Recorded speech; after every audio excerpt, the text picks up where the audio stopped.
in this episode of AI and Data Governance with Dr. Vega. I don't think I realized that was something that drove me until I didn't have it anymore. I joined the Air Force when I was 17, so I was always attached to the mission. And once I retired and I started working in the private sector, there's always a mission or a goal, but it's normally about a financial bottom line. We're currently in Austin, Texas, and I am visiting here with my friend Mike Turner, the Chief Data Officer at Austin Energy. Where in the military, it's a top-down approach. We have this giant mission that we're here to take care of, and now you as an individual or you as a squadron or unit, you play a particular role in supporting that particular mission. Where here, what could be somewhat of a challenge is how does the individual see where their actual work ties in to the overall mission or vision of the organization. And that's where I think strategic blueprinting comes in. What is Austin Energy's data strategy? Once you have that mapped out, that identifies at a high strategic level what you're being asked to do as a data office. Now that we have our corporate data strategy, we have a strategic blueprint in place, now we're working on the policies and procedures that guide the work that we do. I feel, as you mentioned some of those accomplishments of the utility, you mentioned the huge peak demands that we've had, record-breaking peak demands in winter and summer, and how we all come together as a team to help ensure that we keep the lights on for this great city. It is something that I feel very proud of and that I'm attached to. Welcome to the AI and Data Governance Podcast with Dr. Vega, where we explore the cutting-edge AI and data innovations in the electric utility industry. I am your host, Rolando Vega, and today we have an exceptional guest from our Texas state capital. We're currently in Austin, Texas, and I am visiting here with my friend Mike Turner, the Chief Data Officer at Austin Energy. Today, we'll be discussing some of the key elements of Austin Energy's data and analytics blueprint. We will learn from their journey, and we will also learn from the champion behind the data strategy and what are some of the challenges that they have faced and what are some of the key things that they're going to be tackling in the years ahead. Mike, welcome to the podcast. Rolando, thank you so much for having me. It's our pleasure. It's an honor for me to be here. Our pleasure. So let me share a couple of key exciting facts about Austin Energy, and then we're going to dive right into our interview today. Austin Energy employs nearly 2,000 employees and serves over 500,000 customers with over 1 million residents in their area. They have broke some significant records in 2023, which I wanted to share. The first one is new records for peak energy demand, both in summer and winter seasons in 2023. And then the utility also served nearly, the over 500,000 customers and reported that its reliability metrics outperformed the Texas average, which is quite an achievement as most customers across the state and across the nation have their focus and attention on how the utilities respond to outages. In regards to our guest here today, Mike Turner is the CDO here at Austin Energy and has had over 20 years of experience in analytics and strategy. As the CDO, Mike is responsible for the data analytics, governance, compliance, quality assurance, and integration efforts. Mike's careers include serving as a strategic planner in the Air Force and establishing the Quality Assurance Division in the Austin Resource Recovery. He has managed quality and data analytics programs for the Department of Defense, the North Atlantic Treaty Organization, also known as NATO, and the H-E-B grocery chain, among others. He holds an MBA from the Forbes School of Business and certifications in safety management, Lean Six Sigma, and business analytics from Harvard Business School. With this impressive background, we want to get started asking Mike about his evolution within Austin Energy. You told me in one of our recent conversations that when you were, at first you saw Austin Energy, I think there was a gap about 6 or 8 years. You saw certain positions in Austin Energy, and for some reasons, you either apply and it didn't come through or to fruition. And then many years later, you applied. And I remember vividly that sometimes things happen for a reason, and in this case, it's a great example. Can you tell us a little bit more about your intersection with Austin Energy? That's right, and thank you for that introduction. So my journey to Austin Energy started over 10 years ago with my wife. So in the military, I had the pleasure of moving around a lot, but that meant my wife and my family had to move around to support my career, which at some sacrifice to my wife's own career, she did that. So when my wife got an opportunity to work for the city of Austin, we were living in San Antonio at the time. I had retired from the Air Force by then, and I was working in the private sector, and my wife had an opportunity to come and work for the city. So at that time, the company I was working for, I was the regional quality manager. And so I was able to do a transfer, so leave the San Antonio effort and area and move to Austin to support her efforts. I felt like she did it for me all of those years. I owed it to her to return the favor. But I really didn't want to move to Austin at the time, Rolando, because I was doing really well with the organization in San Antonio. I had built that program up, and it was doing really well. I was networking, and my career was looking really good in that area. But like I said before, I owed it to my wife to make that move, so I moved here. I transferred to be the regional manager for the Austin area. And when I got here, my wife informed me that there were a lot of opportunities for the city, and maybe I should consider pursuing some of those areas. And one of those areas was Austin Energy. I've always looked at Austin Energy as where I wanted to be. There were numerous opportunities, and this is the only time this has ever happened to me. There was a huge hiring surge going on at the time. So I applied for 5 positions, and I ended up getting interviewed for 5 different positions. It was the only time that something like that has ever happened to me. Within a matter of days, I had all of these interviews lined up.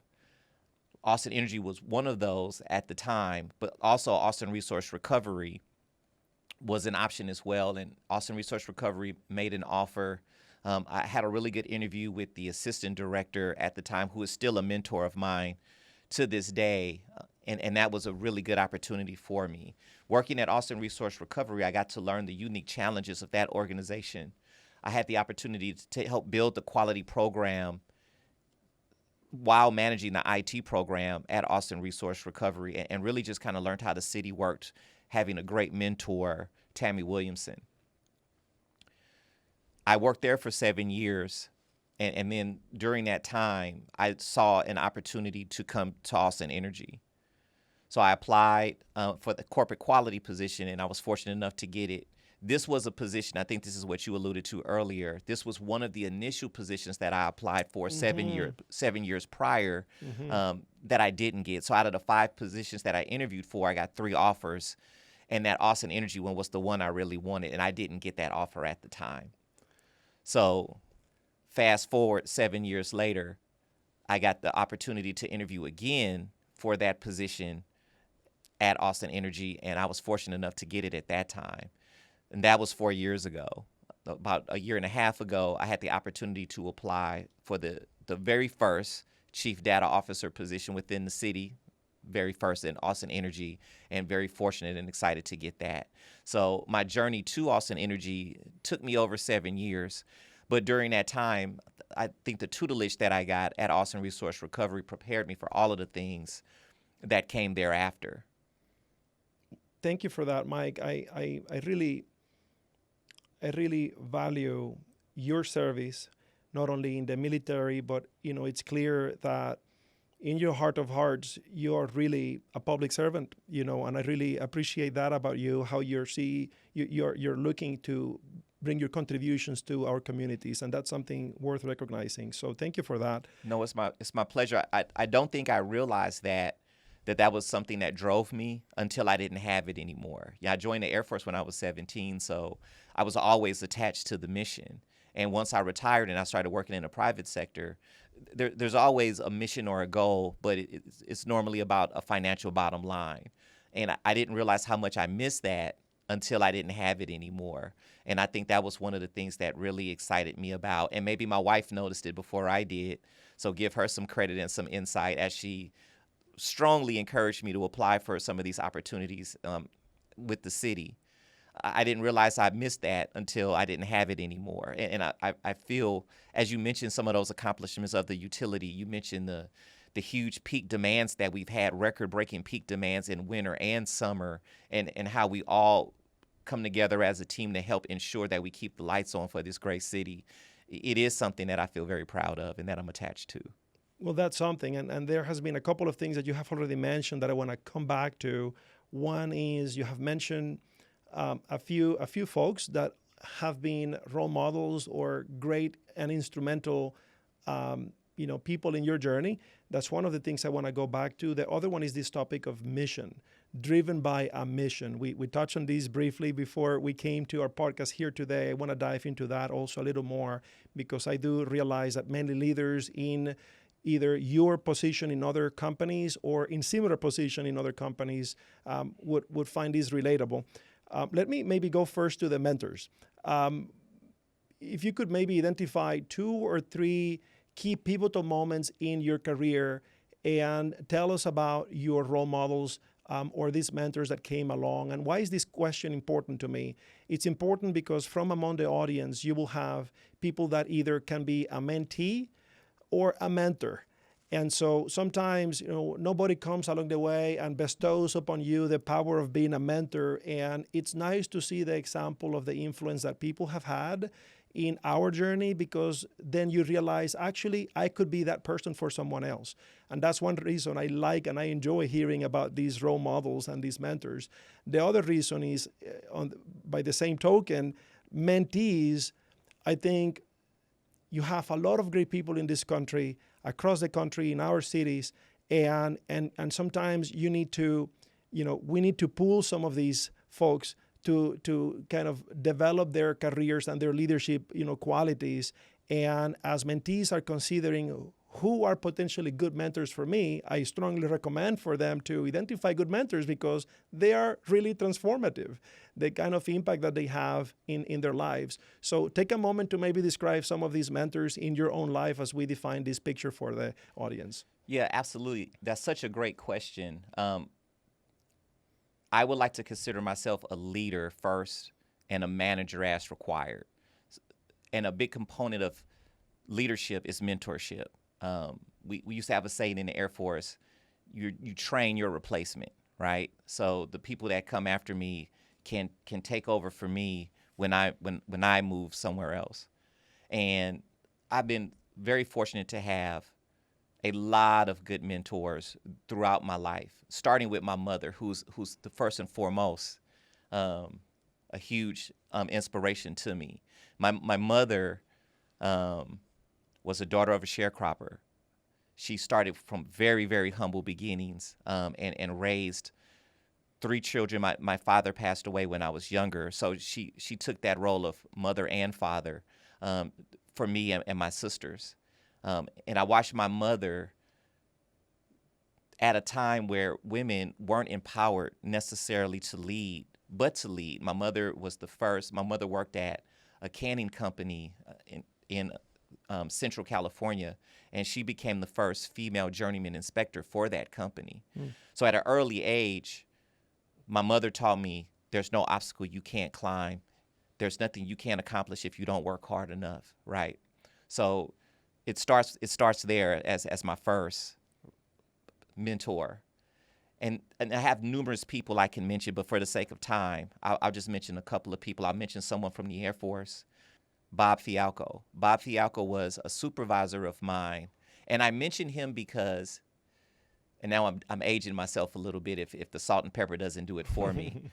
This is in the mid-90s where he started having me do data analytics. Before I even knew it was data analytics, I would do like forecasting models, identifying on-hand vehicle assets. I would make predictive analytic models to identify a need requirement for vehicles. So my first job in the military was as a transportation specialist. And so we were responsible for all of the transportation on the installation. And so what he would have me do is identify what percentage of vehicles were down, unavailable, vehicles in maintenance. He would have me do all kind of like analytic things where I was leveraging Excel at the time to figure out how to do these models. Before I even knew I was doing models, I was doing forecasting, right? And so he really got me started doing that. And he gave me a lot of exposure throughout the organization. That data that I was giving him, he was sharing it with our command leadership. What I didn't know is our command leadership sometimes would be sharing that with the installations leadership to help make decisions for budgets or planning different activities throughout the installation. And so he gave me a wide range of responsibilities, and he gave me a lot of opportunities. But he also showed me those could have been initiatives that he did himself, but he gave a younger airman an opportunity to do that. And he showed me how important that was to empower your subordinates to do those things as well. So he was a huge mentor. I appreciate him because he really set me on my data journey, right? And then I mentioned her once already, Tammy Williamson, my first boss with the city. I still call her boss when I see her now. She's retired. She hired me to build the quality assurance division. Within that quality assurance division, so you had quality, you had risk, you had some components of safety, but also had oversight over the IT shop as well at Austin Resource Recovery. So that was technology, GIS, geospatial technology, and creating our strategy. So she gave me a lot of opportunities to build this program from the ground up. She trusted me and she empowered me to do that. And she also really showed me how to do things in a demilitarized way. And what I mean by that is the way things work in the military is very much a hierarchy, is rank driven. But that's not necessarily the most successful model I've learned over time at the city. What works better, and what works better in many walks of life, in my personal opinion, is collaboration at all levels, right? So building relationships, having strong teams to deploy whatever the solution is together, right? Look at what's in the best interest of everyone, which could be different things for different people, and figuring out what everyone needs to be successful and how you can support what they need. She really taught me that collaborative mentality, that teamwork mentality from a different perspective in team, right? The military is all about the team, but it's built on a hierarchy. What Tammy really helped me to see is, especially here at the city, it's not necessarily what your job title is or what your role is how you can be an asset to whatever's being accomplished. And sometimes that takes communication. Sometimes that means taking a back seat. Sometimes that means doing something different than you initially thought you would be doing. That's phenomenal. Tammy's last name is? Williamson. So we have your mother on one end showing you that there is no obstacle you cannot climb, to Bob Fiacco, focusing on your data analytics journey. And I really love this story because sometimes many of the specialists in our companies are working behind the scenes. One, sometimes not being appreciated or recognized, and two, sometimes not knowing what is the impact that they're creating. And both of those things were areas that Bob really closed the gap for you and highlighted your work, which is so rewarding to see that your manager not only gives you a lot of opportunities, but that they actually use it and that it is impactful. Absolutely. That's phenomenal. And then Tammy showing you a new perspective on how collaboration works in a way that is not just hierarchy-driven, but really removing those boundaries so that every team member is a real asset that has something to contribute. That's phenomenal. Thank you for sharing that. As we now go into the mission, you mentioned the military, and the military, and you have even told me you're very much mission-driven. And I know that every organization at least attempts to have a mission with some clarity that would get everybody excited behind it. But the definition and use of the word mission is different in the military and a company. Like if I look at the mission statement of most companies, we may not have everybody excited and behind the mission with such a focused mindset to get the job done no matter what. and especially when you're not in a military environment, well, you have one high-level mission that almost sounds like, what we need to ensure that our customers know that we're focusing on, but it takes so many different colors and permutations of how is that translated to the different business units. And so that creates a problem, because you now have like mini missions that are aiming to address the main mission, but when you're bringing people together to drive that collaboration that you're aiming at, it's much more difficult. And if I understood from our previous conversation, let's say that a chief data officer doesn't have a mission stated in the same way that a military personnel or a military leader would have a mission statement. And you're now, instead of identifying the mission, you're identifying the challenges. And how do you put all of this together? Because you're still mission oriented. How did you come up with your own mission? Yeah, I think the difference. So let me start that by saying I think the difference is you may have in an organization, depending on the business unit or the area, multiple missions, and they may differ, right? Whereas in the military, you may have one core mission that everyone is focused on achieving, but their roles may be different in achieving that same mission. And so you're driven in the military to complete that mission. In a lot of cases for me, that meant there were lives on the line. So it motivated me even more to complete that objective or my role within that objective. And they're so interconnected. What I do is interdependent on maybe someone else, right? I can't get airlift if there's no fuel, right? Before you have fuel, you may have to have distribution and things of that nature. They're all interconnected, but they're all supporting that same mission. Here, I think the opportunity is you can look at, like you mentioned, a bunch of, I don't want to say many missions, but different missions. Other parts of the organization may have their own focus, their own mission. But, and here's what I think is the biggest opportunity.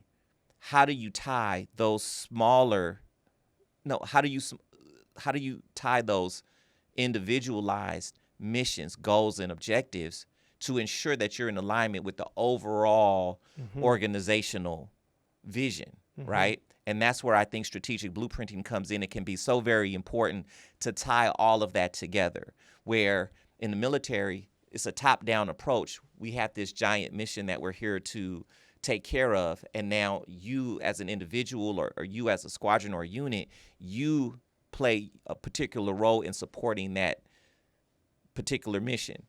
Where here, what could be somewhat of a challenge is how does the individual see where their actual work ties in to the overall mission or vision of the organization. And having a strategic blueprint can really help spell that out from end to end, so everyone can see how they're supporting, how their individual mission is supporting the overall organization.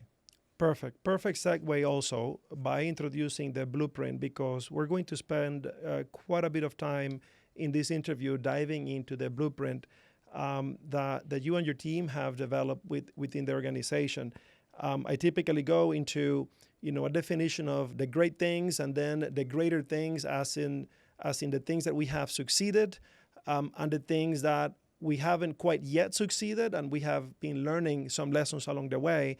We're taking a unique approach in this interview when we define the great things and the greater things, because your office is relatively new within the Austin Energy's environment. Can you actually give me a little bit of context of how long has been your unit and how do you organize your team right now? Yes, absolutely. And I think that's really important as well, because when we start talking about data maturity, you have to take into consideration how long this team has been in existence. So my team, the data office, started when I got hired. So I got hired in September of the previous year, which means we're a little bit over a year old, right? And from that time, we've been building the data office from the ground up.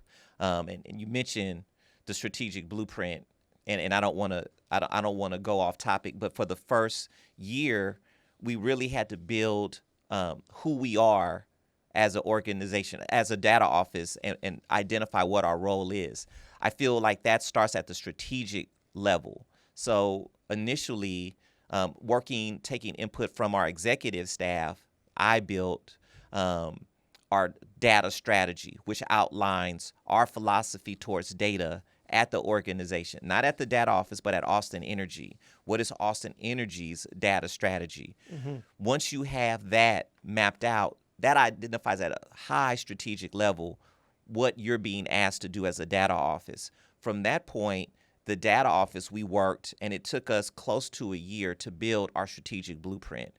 And our strategic blueprint, it's much like most corporate blueprints or corporate roadmaps or corporate strategies, where you identify a vision, a mission, you have goals, and then you have objectives that support those goals, and then you have key performance indicators to measure your success. What's unique about the process that I've created with strategic blueprinting, and I did this at my previous team, Corporate Quality Services, we've added the catalog of work. The catalog of work identifies the actual work activities that a team performs in support of the strategic plan. So working as a team, the data office, and what I did was I created an optional space. This was in-person only weekly meeting, work session, where we would get together and we would discuss the data office. It was optional because although I wanted everyone on the team to have a voice in building our strategic blueprint, I wanted them to have the option of participating because I wanted them to be willing participants. I didn't want them to do it just because they were being directed to do it by their boss or their boss's boss. So we had those work activities, and we received a lot of feedback. And I basically served as an administrator. I would ask, key questions, and I would be a scribe. I would take the notes down while the other teams interacted and gave their input as far as the work activities of the data office. And everyone, and I'm happy to report, everyone in the data office participated. Everyone came to the work sessions, and over 75% of the team members in the data office attended more than 90% of all work sessions. So we had a lot of input from from the team as a whole. And we worked together to put the blueprint together. Now that we have our corporate data strategy, and we have a strategic blueprint in place, now we're working on the policies and procedures that guide the work that we do. But having that vision to empower Austin Energy to make data-driven decision-making, to have that mission statement to be Austin Energy's preferred data center, everyone within the organization, in the data office, they know what we're here to do. To have that catalog of work, they know what is required of them to do it. And then you have those KPIs, if you're successful or not. And some of our KPIs are actually red. And some of them are yellow, and some of them are green. And I'm most proud of those red KPIs because that speaks to, well, why aren't you meeting this particular metric, right? Why aren't you completing your request based on its need date? Yeah.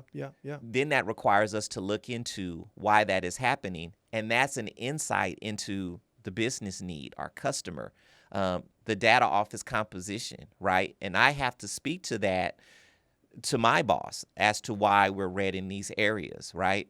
But it also gives insights. And one of the things that we observed, and I don't want to take you off topic, but one of the things that we observed is our requests are taking longer than we initially anticipated.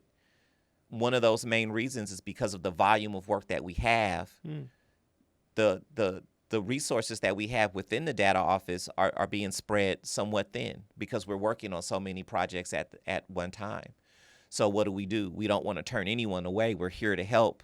So what ends up happening is the bandwidth gets a little bit tight per project. So a project that may be able to be completed in 90 days, if a data office member were solely focused on that one project, is taking a little bit longer because that person is working on 4 or 5 different projects. Right. So what do? Do you postpone some of the projects so now a customer is waiting? Or do you work on all of these projects at the same time and they take considerably longer? Or do you find some balance in the middle? And that's what we're doing now as we build this young team. Yeah. We're fine-tuning and we're balancing it, right? So we're trying to figure out what that sweet spot is. No, that's fantastic framing, and so that the folks in the audience, have a mental image of what is it that you're describing as your blueprint. We're sharing right now live on the screen, what is that data office strategic blueprint. And as they can see here, essentially I will give my distillation of what I understand based on your narrative and also based on what I see here. Yeah. We have the who we are, defined as a core, and then we have 2 lanes that start from that who we are. You have the data office vision and which is focused on the analytics, data analytics and innovation, and then you have your data management and governance lane. Can you provide a rationale for why the 2 lanes of definition here? Yes, absolutely. So the data office is divided in half. We have 2 teams, basically. We have data management and governance, and I have a manager that leads that area. And then we have data analytics and innovation, right? So the vision statement, that's all of the data office. That's all of our vision. The mission statement, that belongs to all of us. Right. But then when it comes to goals, they are specific to the different teams. So DA&I, data analytics and innovation, they have goals. DM&G, data management and governance, they have goals. So that's the delineation. And then each goal has supporting objectives to support them as well. Got it. And then you get to the highlight of your catalog of work, which is kind of a novel way of kind of connecting the dots. Absolutely. And bringing and closing the gap between the strategy and execution. Yes. Okay, so you have... If you look at the strategic blueprint, the vision, the mission, the goals and the objectives as the big what, the catalog of work is how. Yeah. Like if you're telling an employee or a team member, this is who you are and this is what you do, then how do you do it? The catalog of work is how you do it, right? It really brings it into perspective. This is what I'm focused on. This is how I'm going to empower data-driven decision making. This is how I'm going to be the preferred data center for Austin Energy. Got it. And I have a couple of questions on that. Before I dive into the question, I want to acknowledge the last element of the blueprint, which is the data office KPIs. Yes. And based on what you just said a moment ago, you guys are tracking these, and not everything is green. Some are red, which actually is a good thing because you cannot improve the things that you don't measure. Absolutely. And so if everything is green, sometimes it is as if you didn't measure it because you may be measuring it, but there is nothing to improve. So. Or you may not be measuring the right thing, right. Or your goals may not, your performance goals may not be calibrated properly. Yeah. Yep. Excellent. So now that our audience is familiar with your strategic blueprint, let me try to digest what each of these key components are to make sure that I have it right in my head. For data analytics and innovation, their goals based on these is to create the culture or enable a culture of data-informed decision-making. So culture, data-driven culture. Number 2, self-serve analytics. Empower self-serve analytic solutions. Number 3, improve business practices through innovation. And then last, enable transparency and automation. So why, and maybe this is a silly question, but why transparency here? Enable transparency and automation within your analytics and innovation, when sometimes I think of transparency as an element of data governance? Oh, I think that's an excellent question. So as I mentioned before, this exercise of creating the strategic blueprint took close to a year to come together. And one of the great things that happened during these work sessions was the conversation and the dialogue that took place. And so data transparency, as I'm speaking to my data analytics and innovation team, because they're a service provider, right? The business units own their data. The data office, we don't own the data. We just help the organization leverage their data better. And that's a big portion of what the data analytics and innovation team does. It is a big part of what data management and governance does as well. But from a perspective of data analytics and innovation, that team, they are really helping the team automate their data systems, give access, connectivity, in some cases build business intelligence tools so you can take this raw data and really have it in a format where it can be leveraged by the organization. And the transparency comes in because you're taking all of this raw, let's call it mega data, not metadata, mega data, and putting it in a format where it's processed and you can see it and utilize it. So in some cases, that team, they're building the tools, like a dashboard or a table. But in other cases, they could be running the analysis, giving predictive recommendations and things of that nature. Yeah. But in other cases, they're taking raw data or data that's being pulled manually and automating it, putting it in a format where that end user can get to it so they can do those analytics. Either way, exposing that data to the customer in a format where they can leverage it is the transparency part. Yeah. And at first, it's something that hits you, because when I see transparency here, again, I naturally gravitate to data governance. So they are the ones, saying where data is coming from and going to, and whenever we have the data quality, we're transparent about the data quality and who is responsible for what, who are your data stewards, your data. So there is a big component of transparency that belongs in the data management and governance office. But what is not so obvious is why the analytics team should also be responsible for transparency. And I think it's very nicely thought out, because when you think about it, also, this is the whole point of why do we demand that artificial intelligence, for example, is more explainable. Yeah. Right? Analytic processes combine information, and these are data processes, right?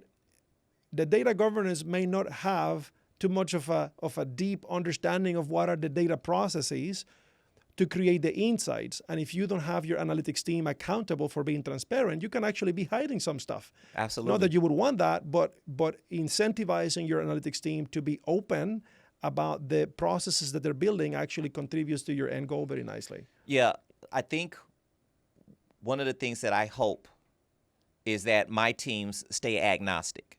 And what I mean by that is like I said before, we don't own the data, and I hope that we don't get so personally involved with the data that we start to formulate our own opinions behind it. Mm-hmm. What we want to do is we want to be processors of, right? And what that means is we could be doing analysis or analytics, and we could be giving findings, and it may be a result that maybe the person that requested wasn't necessarily anticipating. We don't want to be driven down a certain path. We want the data to speak for itself. We want it, obviously we want it to be secure. We want the quality of that data to be high. And we want to be trusted in the analytics that we do for the organization, good, bad, or indifferent, right? Which is one reason why I said some of our KPIs are red, right? But it's a true metric. It comes from a source system that's reliable, and it's unfettered, right? It's just raw data that's been analyzed, and that's telling the story. Yeah.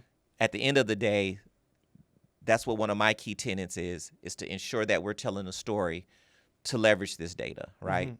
To turn this raw data into information that can be used to help the organization with its decision making. As we dive into your data management and governance efforts, and we have these goals, I see kind of 5 goals in here. I immediately connect with, let's say, the bottom 4, The first one, I will need to come back to you for additional clarity. The first one is ensure robust data governance. And I will come back to the word robust. The other four, I think, are easier for me to digest. Cultivate data transparency. We talked about that. Make data usable. We actually had a little bit discussion about do we really mean usable or reusable? Because a lot of the industry, it puts a lot of emphasis on making data reusable. But no, you really meant usable. Yes. And I want to maybe come back to that. And reusable is important as well. But yes. So maybe why usable? Why making data usable was the key element for your goal here?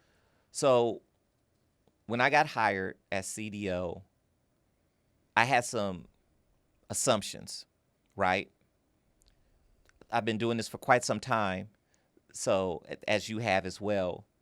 Generally, you think about change management and the obstacles that you face when you're introducing new concepts to a group, to a population.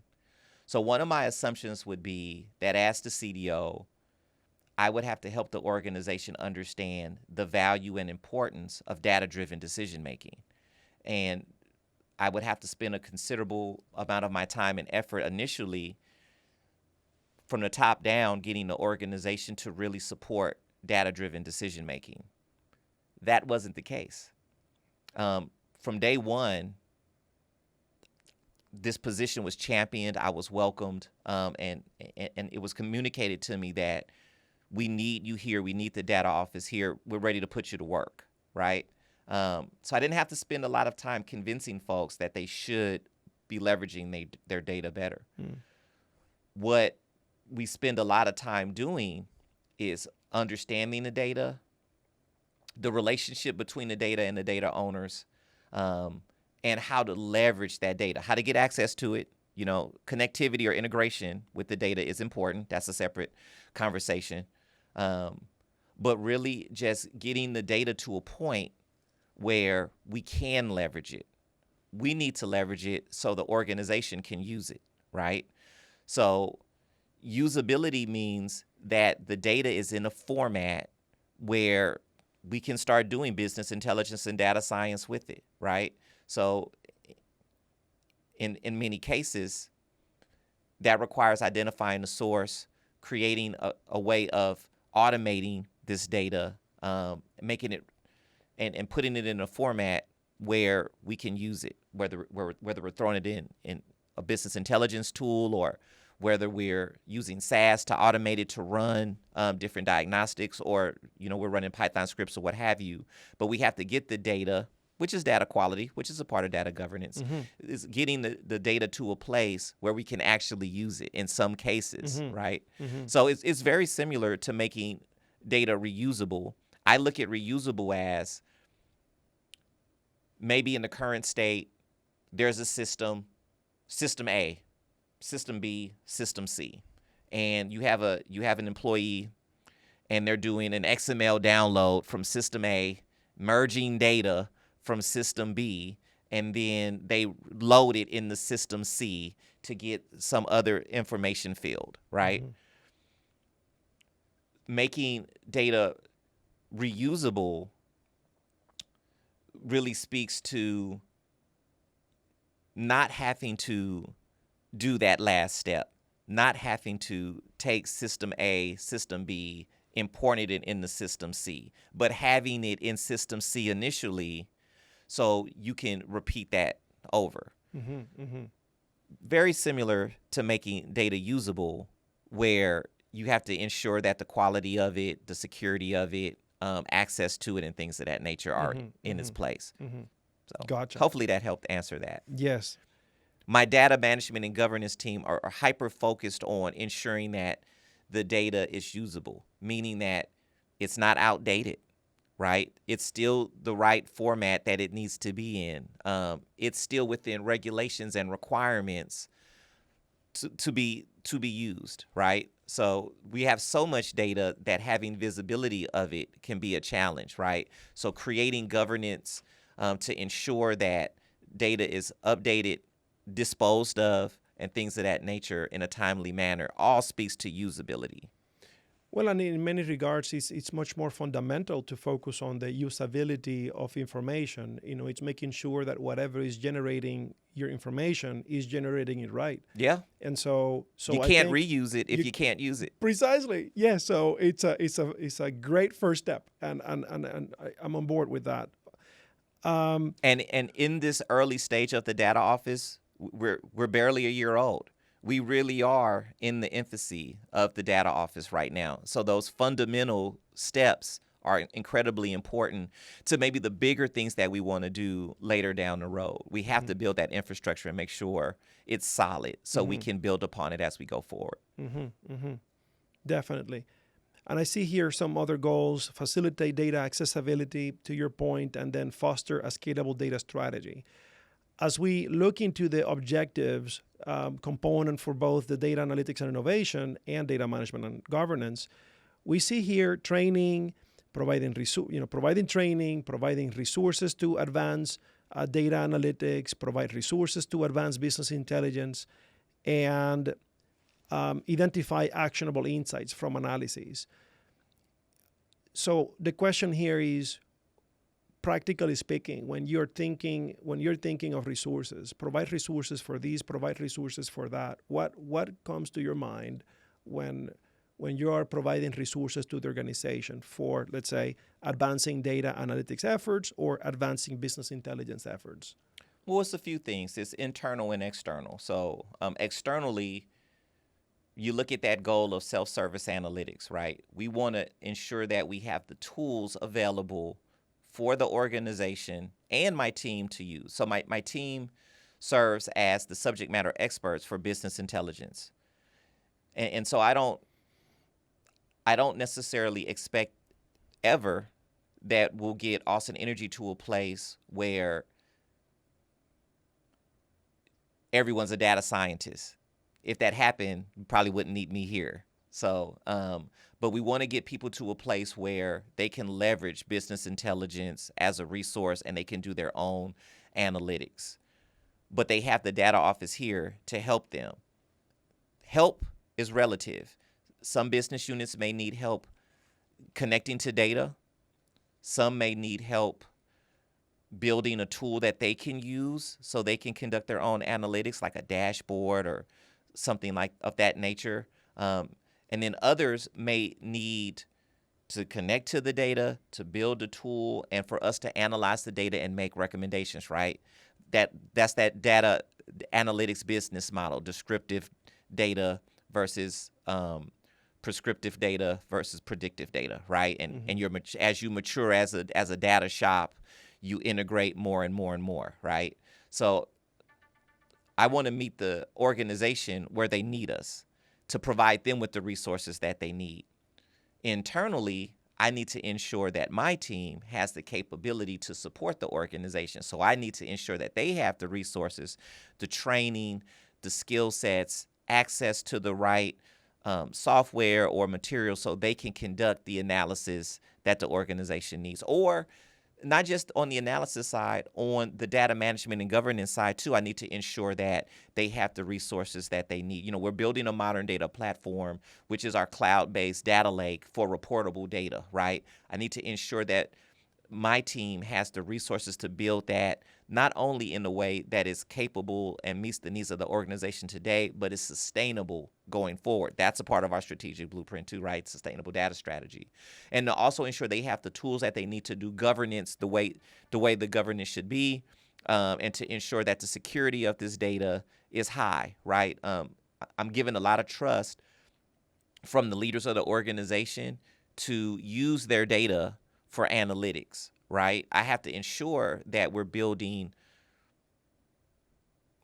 an environment where that data is safe, right? And to do that, we have to make sure we have the right resources to do that.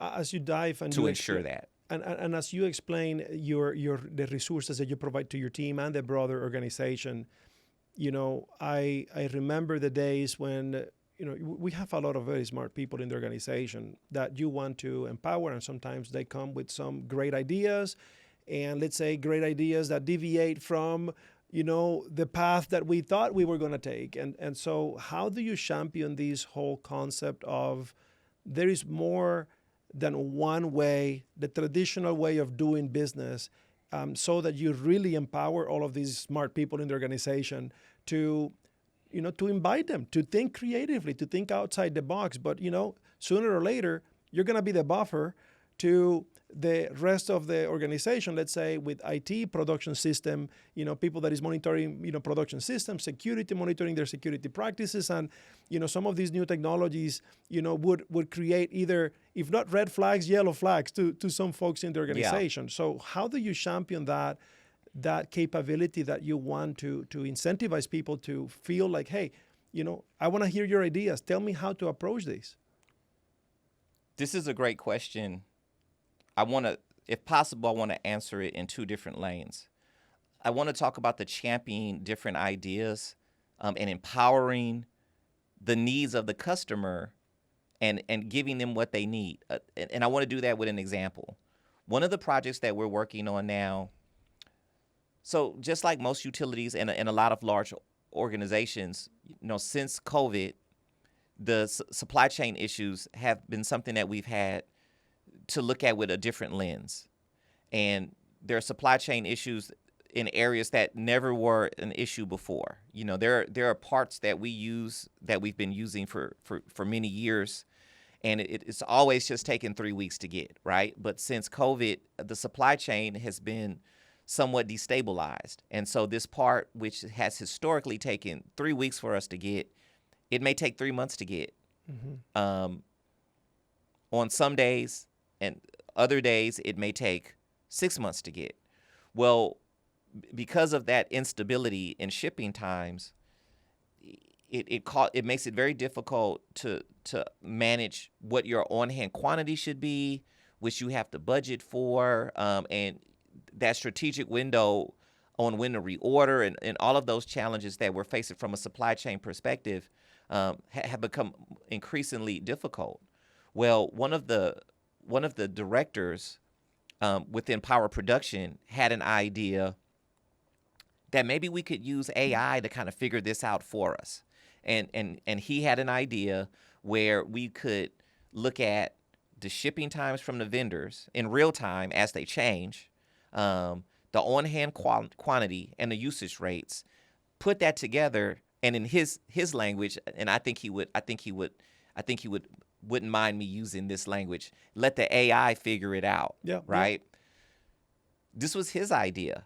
He came to me with it, and I loved it. So it wasn't the data office providing a solution to the customer. It was the customer having a solution, which was a very dynamic way and innovative way of thinking of a supply chain challenge. Well, we don't necessarily, even though he was thinking this is an AI thing, this is really more of a machine learning model. Yeah. But the idea is still the same. And the benefit of it is incredible. And so we've been working on that initiative for over 6 months now.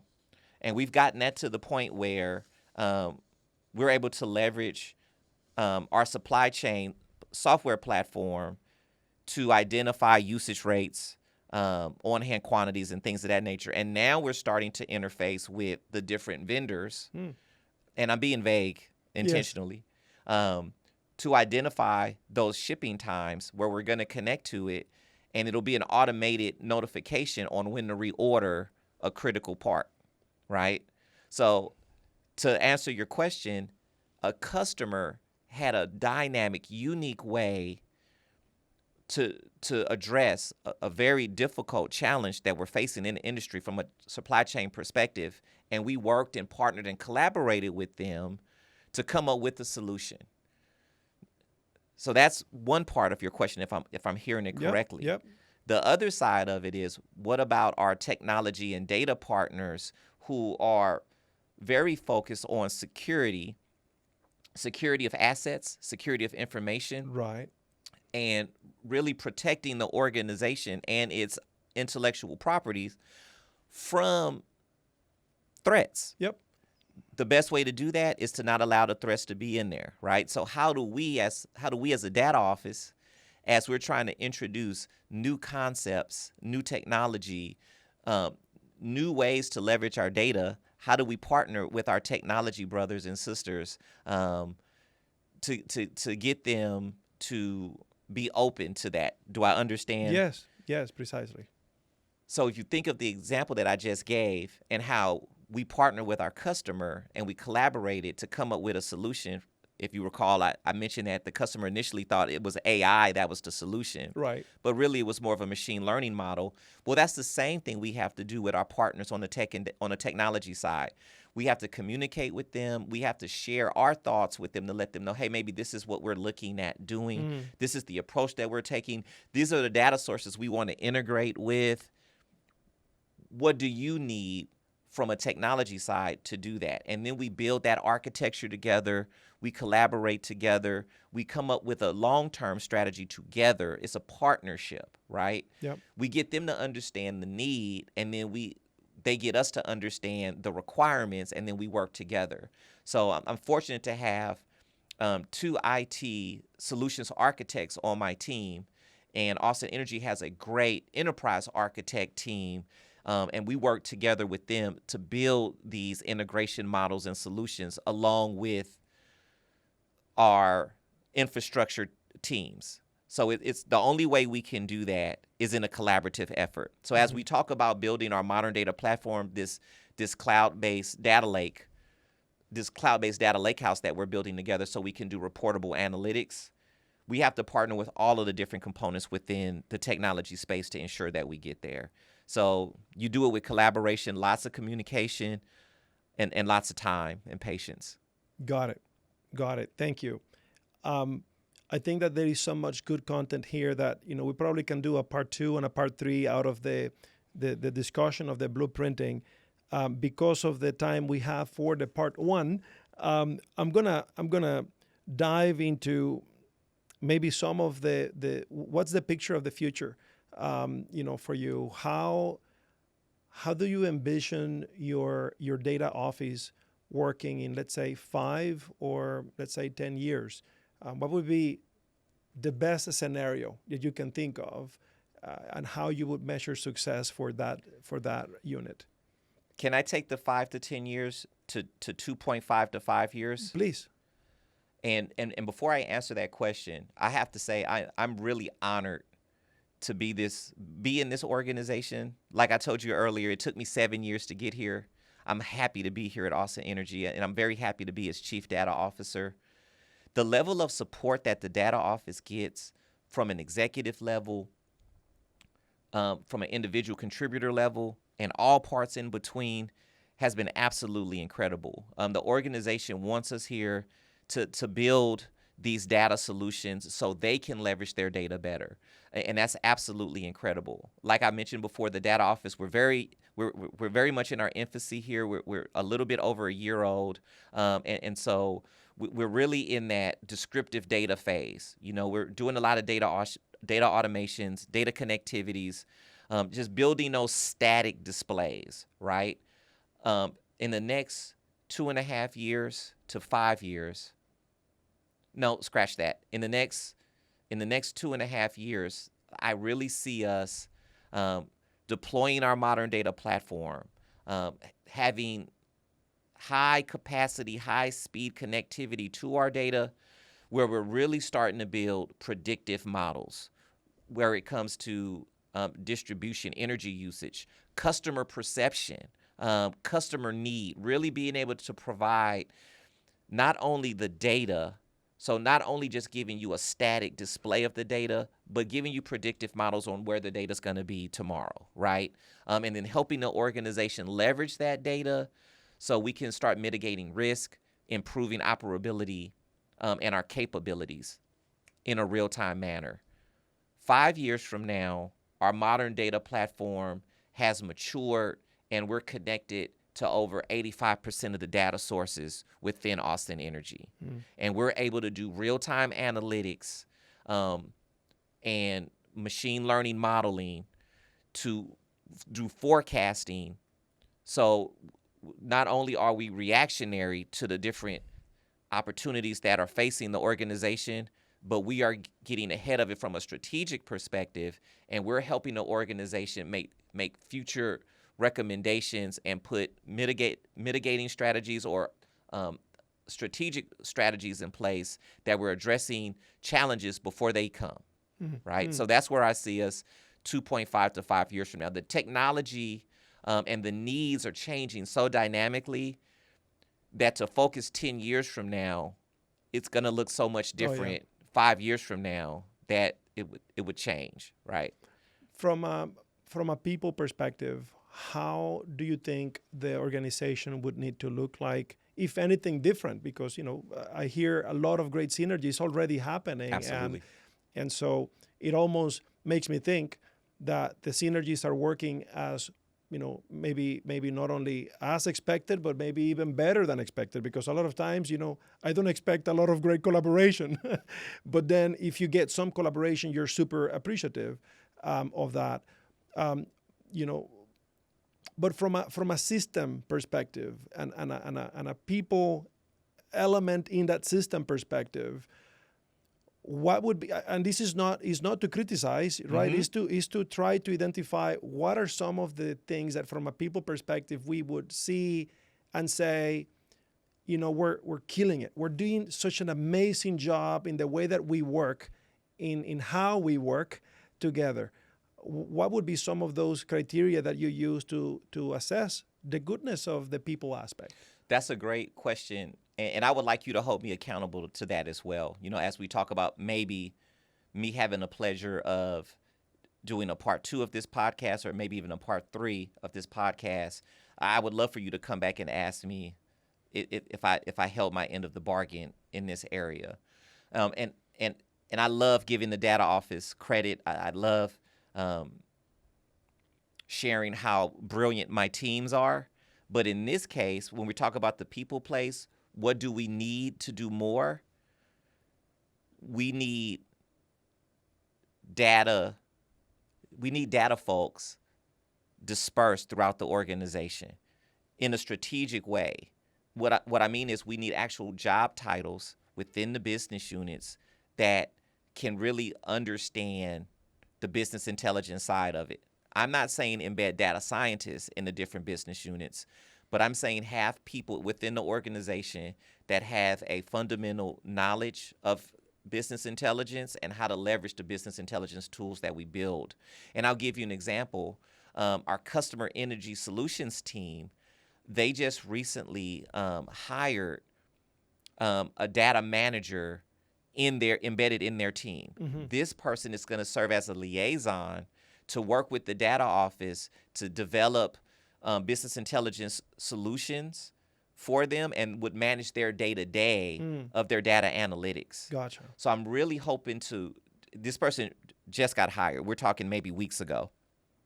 I was part of the hiring process. I sat on the interview panel, and I'm happy to do that for other teams as well. So a little plug to anyone who may be thinking about doing this. I'm happy to help.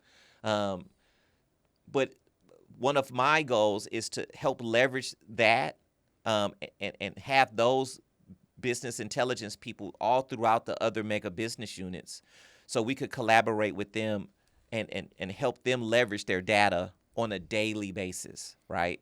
So when you talk about what does it need to look like from a people perspective, I think that is huge if you have embedded business intelligence folks in the business unit. And then also we need to train them up. So one of the things that I'm charged with is creating a data center of excellence, right? And a part of the data center of excellence, a big component of a center of excellence is training and awareness, right? So I'm happy that we are partnering with the Utility Analytics Institute to deploy the data school, right? So the data school will serve as that place where Austin Energy employees can learn or take courses related to data analytics business intelligence. And we have money in our FY25 budget for 2 courses. And so I look forward to rolling out those courses in the upcoming months. We'll have an introductory 101 style course, and UAI is working with me to help customize those trainings. So they're AE specific and they're utility based, which is one reason why we partner with UAI. And then we have a more advanced 202 course for some of the more mature analysts within the organization to kind of help them sharpen their skills more help them leverage business intelligence and data science tools, right? So that's where I think it looks what we need to do for the people part of that equation. And then obviously I need to ensure that my team are the subject matter experts, that they have all of the skill sets and they're aware of all of the latest and greatest analytics and technology tools to ensure that we're able to provide that functionality that the organization needs. Amazing, amazing. And that's a fantastic segue. I even made a note to plug in the fact that Utility Analytics Institute is hosting their UA Week conference next year right here, and you guys are going to be the host for that event. Very excited about that. UAI is a great organization, and I think having Austin sponsor that event will be a great opportunity, not just for the data office in Austin Energy, but really for folks throughout the city to showcase how they're leveraging data and analytics in a really grand scale. I think the city is doing a lot of great things with data and analytics, and happy to showcase it and really excited. And by that time, the data office will be 2 years old. Yeah. So we'll be able to share some of our success stories that we introduced maybe a year ago at UA Summit or things of that nature. Amazing, amazing. Alrighty, so let us bring this to a wrap with our final question, and then I will ask you your question for the next guest. And the question that we have for you is, from our previous guest, should data analytics reside in IT or as a business function? What is the case for Austin Energy, and what do you think the answer is a function of? Yeah, and so before the pod started, Rolando had two different question options. He had one that was a little bit more of a softball, and then he had this fastball. And so thank you for going with the fastball towards the end of the You can count on me on this anytime. Yeah. What I will say is, first, initially is, at Austin Energy, the data office is a component of the Tech and Data Directorate. So we have a VP of Technology, Greg Flay, who is a huge data champion, a huge supporter, and has given me a wide berth to build the data office. So we fall with under the technology structure to answer the question very directly. And I feel like it's a relationship that's working very well. Underneath that umbrella, you have the Chief Technology Officer, which focuses on strategy from an IT perspective. You have the Chief Information Officer that focuses on the infrastructure, that's hard assets and soft assets. You have the Chief Security Officer that focuses on our security and also IT risk. And then you have me, the Chief Data Officer, and I truly serve more as a Chief Analytic Officer, where my primary focus is helping the organization leverage its data to drive data-driven decision-making, where maybe a more traditional CDO would also be a data owner and may even be responsible for data infrastructure. Our CIO does that here. And that works well. And I'm very happy for the relationship that we have as a tech and data shop. My personal opinion, technology is one thing, data is the other. And I think historically, especially for the last 30 years, a lot of folks in the data space came from the IT space. But I think what you're seeing now is, as data matures, especially as a strategic component, the discipline of data science, data analytics, although there will always be a technology capability because you have to understand how the stuff works, right, where the data is housed. How you leverage data is different than how you integrate data. And I think there's an argument there. I'm happy to have it. I'm happy to continue the discussion. I think there's an argument there where you can argue that data does not necessarily need to reside within technology. It could sit on its own as a strategic vehicle, right? And it could also be a part of corporate strategy. It just depends on the organization and the needs. But I don't think that there is a inherent need for data to sit within technology. Gotcha. And I know that's somewhat controversial. That's why I called it a fastball. Yeah, sure. What are maybe some of the the parameters that you would use to help assess these in, let's say, other utilities of different sizes and geographies. I mean, if you were a CDO for a co-op, you're a CDO for a muni, but the CDO for an investor-owned utility, much bigger. I mean, probably the parameters that lead to that discussion, maybe are somewhat similar, but the decision will be radically different depending on what are the values of those parameters. Do you have a particular set of parameters in mind that you think are worth considering when making this decision of how to plug in your data analytics capability in the organization? Well, the capability of the organization. Well, let me reverse it. So if you're solely building something based on optimum results, then you look at just a business need from a pure perspective. But in the real world, you can't do that. You have other parameters you have to take into consideration. You have the size of the organization. There's that M word again, the mission of the organization. The composition, right, of the organization plays a part in it too. What do you mean by composition? So you have to, if you were going to have a data shop or your data component that was self-contained, you would have to have the vehicle to do that, right? You would have to have a CDO, or you would have to have a strategic data. You would have to have the space where the data could sit all by itself. Yeah. In most organizations, it tends to be inherited because it's generally a new thing that's being added on to a pre-existing organization. So where are you going to house it? It's very rare. It could happen, and it's innovative, and it would maybe serve as a best practice, but it would be very rare, just like with what happened here, that you would just build this data shop to be freestanding, right? Mm-hmm, mm-hmm. It could, but it really depends on the organizational structure and composition, right? So those are things that you would have to take into consideration when deciding where it would be housed, right?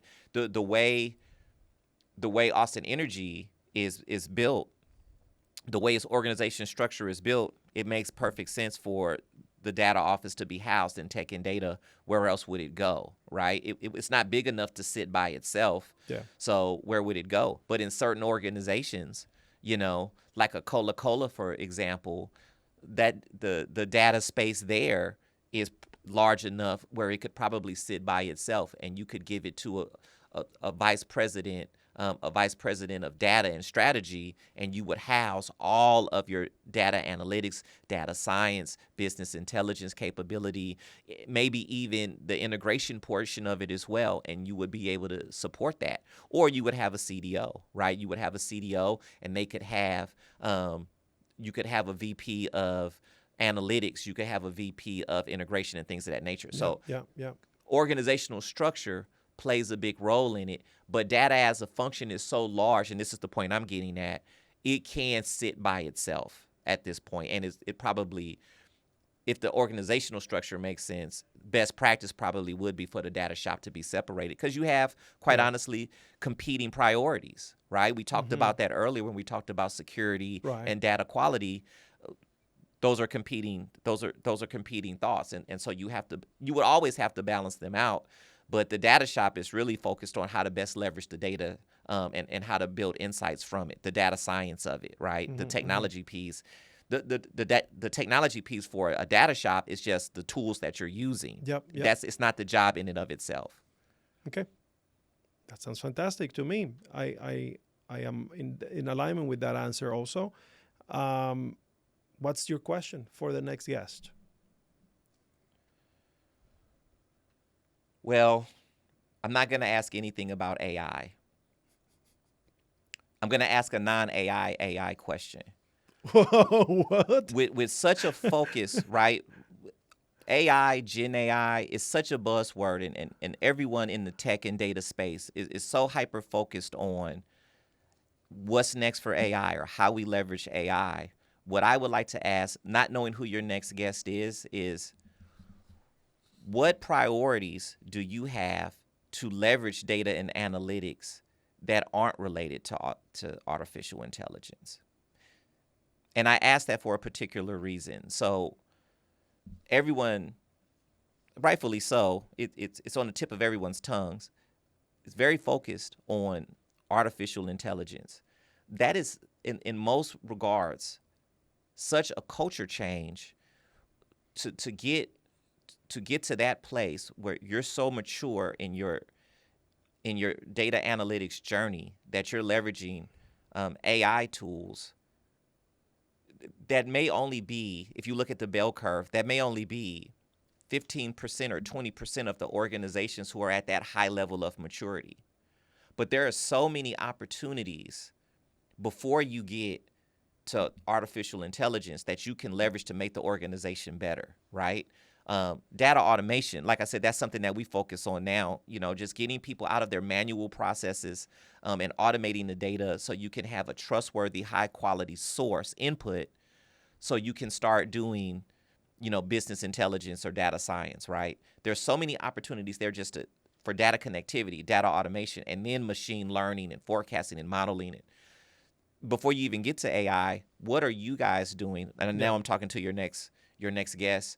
What are you guys doing to advance data analytics, business intelligence, and data science that don't involve artificial intelligence? So that's a non-AI question. Gotcha. Is there an inherent premise in this question that data and analytics, including machine learning, won't be radically changed? I don't know. I can't speak to that now. I think what I'm getting at is we are so focused on trying to figure out how to leverage AI, which we rightfully so. I'm not saying that we shouldn't do that, but maybe opportunities like data automation and leveraging business intelligence is getting foreshadowed. There's so many things that we could be doing before AI that we're so hyper focused on AI that maybe those efforts aren't getting the attention that they need. That's why I love that example that I gave about the power production.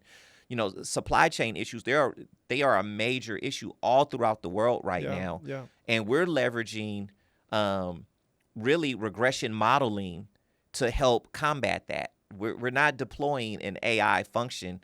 Although my customer thought the solution was AI, it's really something much more simple, right? It's connecting to the different data sources, automating the review of the usage rates, and based on usage rates and other different data sets like standard shipping times and things of that nature. Not standard shipping times because they're not standard. That's why we're at this issue. Shipping times, we're coming up with machine learning models to send notifications on when you should reorder and how much you should have based on quantity. And those are really regression modeling functions, right? And so there is a space where I guess that grassroots analytics can still help an organization and be vital to the success of the organization. Well, and to that point, I think is not only in terms of value, but in terms of risk too. I think that you're highlighting something that it's an imperative, I would say. Not I won't be showing my bias, to the next guest. I'll give them the chance to respond, but just with your answer, I can say that I'm also biased to say that not only there is an 85% plus of opportunity in the traditional data and analytics, but you are likely building a better foundation for your AI capability if you have your priorities in order. Sure. And jumping into AI most likely is only creating, yes, in some instances we're bootstrapping ourselves to learn the new technology, but we're likely creating pockets. It's going to be a whole repeat of the data silo conversation that we have been dealing with for the last 20 years. Oh, data is siloed. Why? Because people is siloed. Yes, and we're finally trying, and working really, we're getting closer to making sense of data governance and defining a data strategy for an organization. And now a new technology, a new revolution comes in where we're going to go back to creating more data silos. But we don't have to. If we create corporate strategies that align that whatever the new change is, we're talking about AI right now, but whatever the change is, it's the change that sends us back to these silos, right? Because the maturity levels of the Yes. different organizations Yes, and yes. teams, they change, and then trust breaks down. So the teams that are maturing faster, they tend to do their own thing and they go into a silo. The teams that maybe depending on legacy technology, they go into their silos, and now you're not speaking the same language. Yes. Having a corporate strategy that can address that can help mitigate that so we don't go back. We don't necessarily have to go back to those same negative patterns. We can use it as an opportunity. And I'm not speaking against AI. It's coming. You can't. It's already embedded in whatever you do, whether you're directly leveraging Gen AI or not. It's almost embedded in everything you do, whether it's your email, whether it's your business intelligence, that tools that you use. Tableau has AI built into it, whatever tool you're using, right? I'm not against that. What I'm saying is we shouldn't necessarily be so focused that there's only one solution to address everything. Yep. AI is a solution to help with certain challenges, right? But you also can use forecasting, regression modeling, machine learning, right? Yep. There's other tools that you can use, and let's just not be hyper-focused on the new shiny thing and not forget about some of the other tools that could get you quicker results, more dependable results. And like you said before, you build that foundation so when the time has come for you to do this super complex thing that may require an AI engine or something like that, that platform is already there. Because you've put great governance in place, your data connectivity is mapped out, your metadata is identified, your data architecture is well mapped out, and the quality of it is high. You have risk mitigating strategies in place. Your data security has a high score. By the way, Austin Energy has one of the highest big site scores documented. I just thought I'd plug that in too, because data security is very important here. And you're ready for the next thing, and you've built that strategy. Everyone has visibility of it, so you're taking the entire organization along with you on this ride. Mm-hmm.